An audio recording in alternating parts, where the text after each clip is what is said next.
We're continuing our 360 special report, Kids on Race, The Hidden Picture. Its aim is to study children's attitudes on race and understand how and why they form their opinions. We teamed up with renowned child psychologist Dr. Melanie Killen to try to design this study. Now take a look at this. Killen and her team showed 13-year-old children this picture and asked them to describe what was happening. Questions like, what's happening here?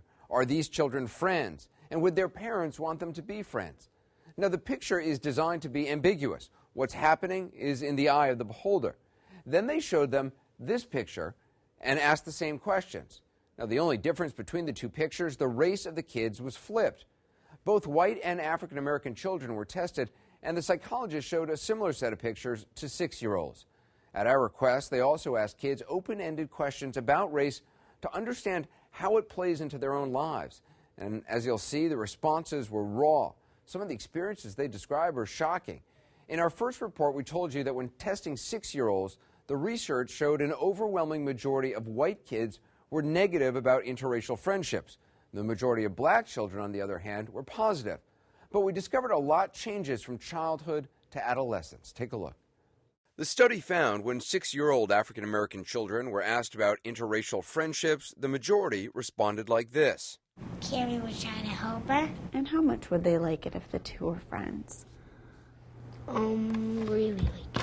But watch how they respond by age 13. Carrie, she's a bully, so she pushed Abby. Do you think that Chris and Alex are friends? No, not really. The optimism we heard from young black children fades with age. At age 6, 59% of black children think the two kids in the picture are friends. By 13, a total flip. 63% do not think they're friends, which matches white teens' attitudes. Our expert says experiences like 13-year-old Jimmy's of rejection begin to explain the disappointing trend. He says a white friend's mom forbade her son to be friends with him. They end up just saying because you're black, so you can't hang out. Her and her son. Oh, so she kind of very openly said that the reason why her son could not hang out with you and your family was because you guys are black. Yep. Because of their skin. Dante was bullied so badly because of his race, he had to change schools. I've been bullied for like the way I looked and the way of my skin at my previous school that I went to. And they just kept on bullying me, and I didn't like it. I just asked them to stop like over and over again.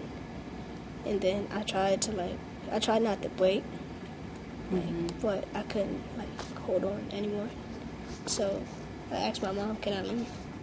Peer interactions are a way to understand. Our expert, Dr. Killen, says the decline happens because they've been given a sobering reality check on race. They're getting a lot of negative feedback through elementary school and adolescence. And I think if you have that kind of experience and you have it repeatedly over a number of years, your optimism is going to decline because you've been told, you really don't belong here, you're really not part of us.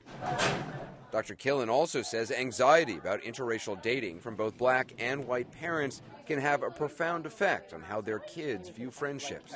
Parents of young children do often send messages about we can all be friends with everybody. They do send the positive messages. But by adolescence, they start getting more nervous about this, and they start thinking, well, you should be friends with people like you or like us. How are you? I'm Soledad. Soledad O'Brien asked some kids about the issue after it came up during their tests. Do you think your parents would be fine if you decided to start dating a black girl, brought her home? Honestly, my parents probably wouldn't be too happy because if I was to marry a black girl, you're connected to their family now, and who knows what her family is really like. So they probably wouldn't be that excited about it. Probably not. Shantae admitted anxiety and a double standard for interracial dating in her family. If I were to date a white guy, a lot of people wouldn't really have a problem with that. But if my brother were to bring home a white girl, there's definitely going to be some controversy. From whom? Your parents or you? From me. from me. Really, because I think it's more of a problem for people when a black man brings home a white woman, because it's been like that for years. So it would matter to you? I think it would, unless, of course, she were not to act, I guess, so quote-unquote white. What does that mean? You know, flip my hand. Oh my God, you know, ha ha ha ha, that is so ghetto. No. No. There was some good news in our results as well. The racial balance of a school can make a major positive difference on how white kids view race. The study tested kids from majority white, majority black, and racially mixed schools. The difference was remarkable. Students in majority white schools were the most pessimistic about race. Only 47% think their parents would approve of kids from different races being friends. In racially diverse and majority black schools, 71% are positive about it.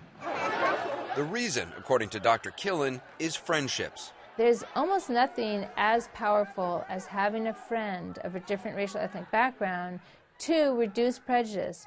You have that experience that enables you to challenge stereotypes. So you feel like you're... Samantha attends a majority black middle school. My grandparents have a lot of, they're very racist against African Americans and, other races.